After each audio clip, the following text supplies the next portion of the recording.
One of the first things you want to do is decide what kind of civilization do I want to be. That will dictate your early choices in the game. For example, what kind of nation do you want to pick? What kind of wonders do you want to build?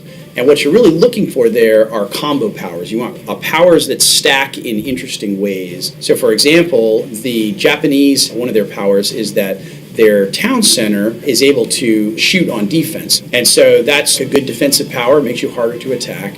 And you can build other wonders like the Colosseum that will send out extra defenders when you're in a battle. And so extra defenders plus a shooty town center, that makes for an extra defensive civilization that will mean you're able to protect your resources and be much harder to attack.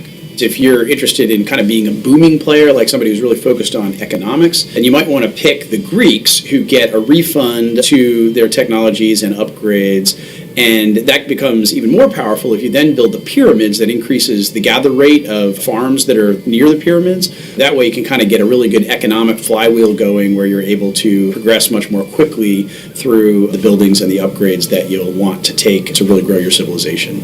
If you're trying to design a base layout to optimize for defense, one of the most important things you want to consider is your placement of walls. Some players like to build just one big square of walls, but that means that the enemy only really has to penetrate it at one point, and then the whole base is open to attack. What I like to do is build a lot of little cells where, even if you've breached the main outer wall, you still are going to have to, if you really want to get at that ballista that has really high damage that maybe is chewing up your generals or your heavy cavalry, you're going to have to use more sappers to break through the walls in order to get at the key buildings.